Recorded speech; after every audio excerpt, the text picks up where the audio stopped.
People think that disassociation means spacing out, like zoning out in meetings, staring at walls, and that's cute. Disassociation is when your body clocks in for a shift and your brain can't survive. It's when you're making life-altering decisions, leaving marriages, trusting the wrong people, running towards danger, running away from safety, and you don't feel confused while it's happening. You're very clear, calm, focused, and efficient. And that's the part that nobody warned you about. Because if disassociation felt chaotic, we'd stop it. But it doesn't. It feels like control. By the time you realize your nervous system has been driving, you're already miles from the version of yourself who made the decision. So welcome to A Soul Shelter, episode 5. Disclaimer. I'm not a therapist. I'm not a doctor. I'm not here to diagnose you or tell you what your brain is doing. I'm here to describe to you what it felt like inside my mind so that maybe you'll stop thinking you're broken. Adaptive.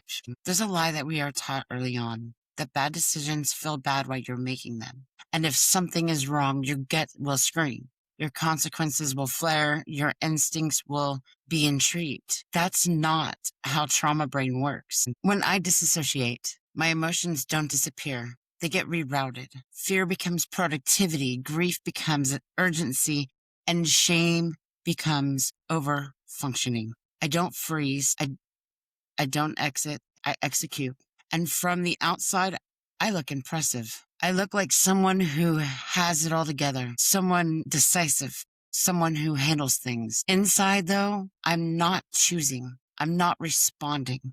I'm disassociated. And it's numbness for me. It's narrowing. My world shrinks, and the very next task, the very next move, the very next problem to solve, not because I don't care, but because caring would collapse the system I'm running on. So I'd stop. Is this safe? Does this align? Is this love? I start asking questions like, will this end my pain faster? Will this keep things moving? Sorry, that's my ice maker. Will this stop the pressure in my chest? And that's how you end up in marriages you shouldn't be in. And that's how you end up trusting people who feel familiar instead of safe.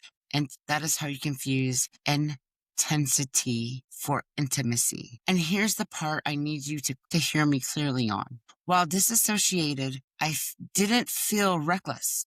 I felt relieved because indecisive is a luxury of regulated nervous system, the decision-making loop. Let me explain how decisions feel when I'm disassociated. There's no emotional debate. There's no back and forth. There's a single internal command. Do something, anything, anything. Forward is safer than still. So I move. I don't pause to imagine consequences. I don't project myself into the future, and I don't weigh out options. That part of my brain is offline. Instead, my body scans for familiar chaos, unknown pain, predictable harm, and because unpredictability is worse. And that is why trauma survivors don't always run away from danger. They run towards danger. We already understand it. It feels controlled. It feels negative. It feels negligible. It feels survivable because we've already survived it. And survival feels like success. And when you don't remember what peace feels like, it's hard to move forward. If this is landing somewhere in your body, not your head, stay. Please subscribe and come back for the next episode. Because in the next episode, I'm going to be talking about what happens after disassociation works. When the crisis ends, when the kids are safe, when court dates are over, when the adrenaline wears off. And that is when the build comes due.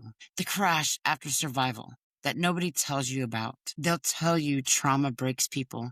They'll tell you survival does too. But because when disassociation saves your life, it doesn't ask permission to leave afterwards. Here's the cruel math of the disassociation. It works until it doesn't. I survived things that should have taken me out. I stayed functional through loss, court battles, chaos, and grief. People praised me for it, called me strong. What they didn't see is what it cost compounding quietly inside my body, because disassociation isn't a switch, it's a loan. And eventually the nervous system will collect. When the danger passes and my body doesn't collaborate, it panics because it doesn't understand it understands patterns. So when things slow down, my anxiety spikes. When life stabilizes, I feel unsafe. Still feel it like exposure. That's when exhaustion hits, memory gaps widens, and emotions collapse. And suddenly everyone is asking, what happened? You were doing so well. Well, I was never doing well. I was operating. And there's a difference. The grief that comes late, the disassociation, and it doesn't erase it. So when it's finally arrived and it doesn't come gently, it comes all at once. And that is when I cry in place that don't make sense, when my body reacts to sounds, roads and doors and sirens. And that is when I can't explain why I'm getting out of bed feeling heavier than surviving any crisis that I've ever been in. Because my nervous system finally feels safe enough to fall apart. And that's not a weakness, it's biology. If you're listening to this and you're thinking, why I fall apart after the worst is over, this is why. Because your body waited until it didn't have time. Your body waited until it didn't have to protect itself anymore.